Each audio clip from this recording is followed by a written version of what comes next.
2026-yil 1-apreldan boshlab yoqilg'i quyish shoxobchalarida neft, gaz mahsulotlari uchun to'lovlar faqatgina bank kartalari va elektron to'lov tizimlari orqali amalga oshiriladi. Mazkur yangilikdan haydovchilarimiz qay darajada xabardor ekanliklarini o'rganamiz. Siz benzin uchun to'lovni qanday shaklda amalga oshirdingiz? Naqd yoki plastik orqali? Ikkalasidan ham. Plastik orqali, hozir naqd karta orqali to'layman. Plastik orqali to'lov qildim. Plastikda. Hozir kartada qildim. Qaymi. Plastikimda pulim tugadi, naqd qildim. Naqd berdim. Naqd. Plastikda pulim yo'q. Plastik orqali. Plastik qildim. Sizlar plastik-ku, kap. Plastik orqali qildim. Naqd qildim hozir. Yo'q, naqd pulda qildim. Ikkalasidan foydalanaman. Naqd. Hozir ikkalasi orqali oshiryapmiz. 1-apreldan boshlab yoqilg'i mahsulotlari uchun to'lovlar faqatgina bank kartalari va elektron to'lov tizimlari orqali amalga oshirilishidan xabaringiz bormi? Ha, eshitdim. Yo'q, unda. Xabarim bor. Bor.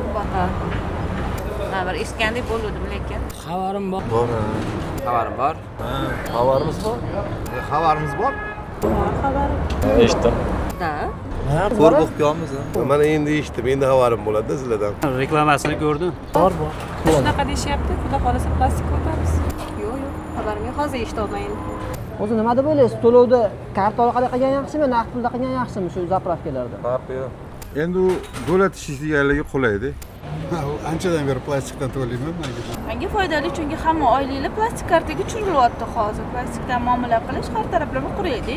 Pul sanab bergandan ko'ra kartadan to'lab ketganingiz ham qulaydi.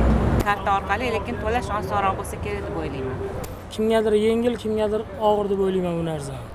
Har doim bo'lsa, plastik yaxshiroq. Lekin naqd pul yaxshi. Juda qulay. Masalan, mashinadan tushmasdan paymedan to'lov ilova orqali to'lov qildik bo'ldi. Juda ham yaxshi, qulay. Endi qulaylik taraflari bor o'ziga. Удобно-ku plastikdan to'lash. Plastik udobniy-ku. Sanab o'tirmizda shunda berasiz. To'laysiz, ketasiz. Plastik orqali narxida. Plastik qulayroq bo'ladi aslida. Agar hammasiga plastik bo'lsa. Farqi yo'qmi? Juda qulay. Sabab? Chunki hamma oylik maosh plastikka tushadi. Menga naqd bo'lgani qulayda. Plastikda qulay edi, lekin pulimiz tugab qolsa naqd pulni ishlatishimizga majburmiz-ku. Olmasa nima qilamiz biz? Mana bunaqa bankomatlar qo'yiladi, naqd pulni qo'yib plastikga tushirsangiz bo'ladi. Shunaqa qilamiz yo'q bo'lsa.